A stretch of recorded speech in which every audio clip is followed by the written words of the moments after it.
Magandang araw mga kabahay! Gagawa po tayo ngayon ng Choco Fudge Cake. Ito po mga kailangan nating sangkap. 3/4 cup oil, 2 cups brown sugar, 2 tablespoon white vinegar, 2 teaspoon baking soda, 1/2 teaspoon salt, 1/2 cup cocoa powder, 3 cups flour, at ito po, 3 teaspoon coffee powder, tinunaw ko po sa 2 cups of water. Ayan po, simulan na po natin. Una, pagsamahin po muna natin ang mga dry ingredients. Ang flour, brown sugar, cocoa powder, baking soda, at salt. At haluin lang po nating mabuti. Pagsamahin na po natin ang ating liquid ingredients, yung coffee powder na tinimpla ko sa 2 cups of water kanina, oil at white vinegar. Haluin po mabuti at pagkatapos saka po natin ibuhos sa ating dry ingredients. Mga kabahay, mapapansin nyo po na wala po akong inilagay na egg or milk sa recipe na ito. Pero makakasigurado po ako na super moist po ang kalalabasan ng chocolate cake na ginagawa natin. Ayan po, haluin lang po natin mabuti hanggang sa maging smooth at mawala po yung mga lumps. Okay na po ito. Ilagay na po natin sa baking pan na nilagyan ko ng parchment paper. 10 by 14 po ang size ng pan na gamit ko.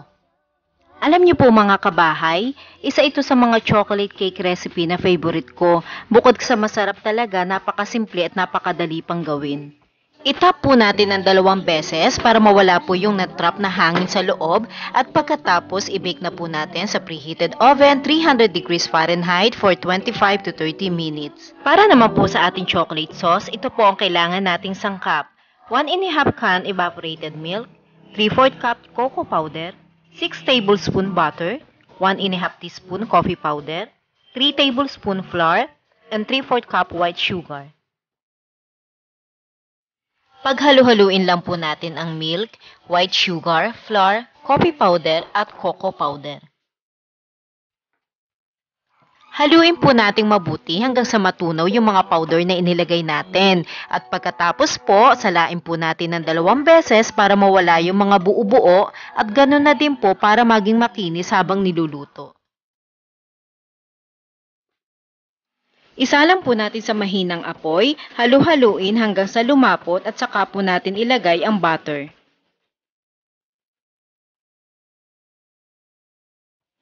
Hatiin po muna natin sa tamang sukat ang ating chocolate cake.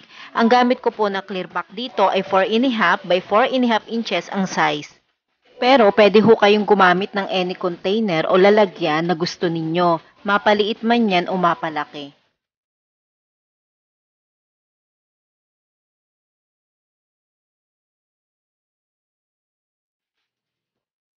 Pahiram po muna natin ng simple syrup ang ibabaw ng chocolate cake. Ang simple syrup po is 1 tablespoon ng white sugar at 1 tablespoon din po ng water. Ilagay lang po sa mahinang apoy hanggang sa matunaw yung asukal. Napapanatili po kasi nito ang pagka-moist ng cake. At saka po natin ilalagay yung ginawa natin chocolate sauce kanina. 1/2 cup po ang ginawa kong takalan dito. Kung tutuusin po, sobra-sobra pa po itong chocolate sauce na ito. Para naman po ito dun sa trimming sa tinanggal natin kanina. Isama na po natin yun sa pagiging tubo natin. At para naman po sa ating chocolate shaving on top, kailangan lang po natin ng 1 tipak na chocolate bar. Yadya din lang po natin at saka po natin ilagay sa ibabaw ng ating choco fudge cake.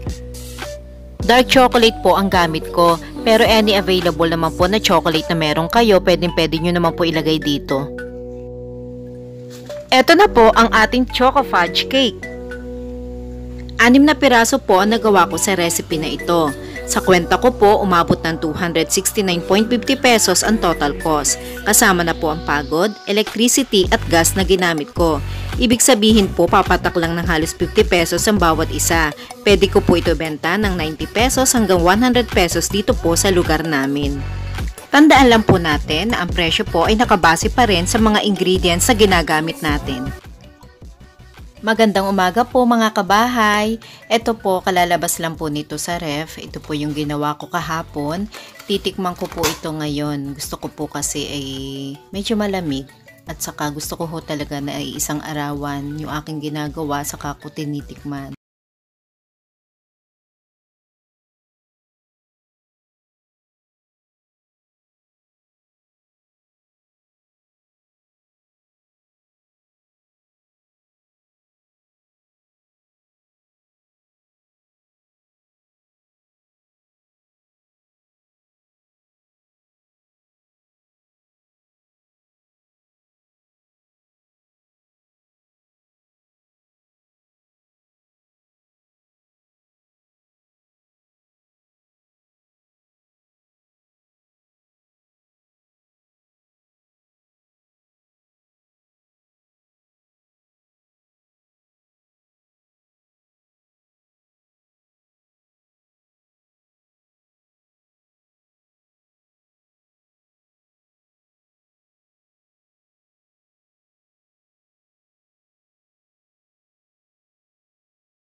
aking video, please like and subscribe and hit the notification bell. Maraming salamat po.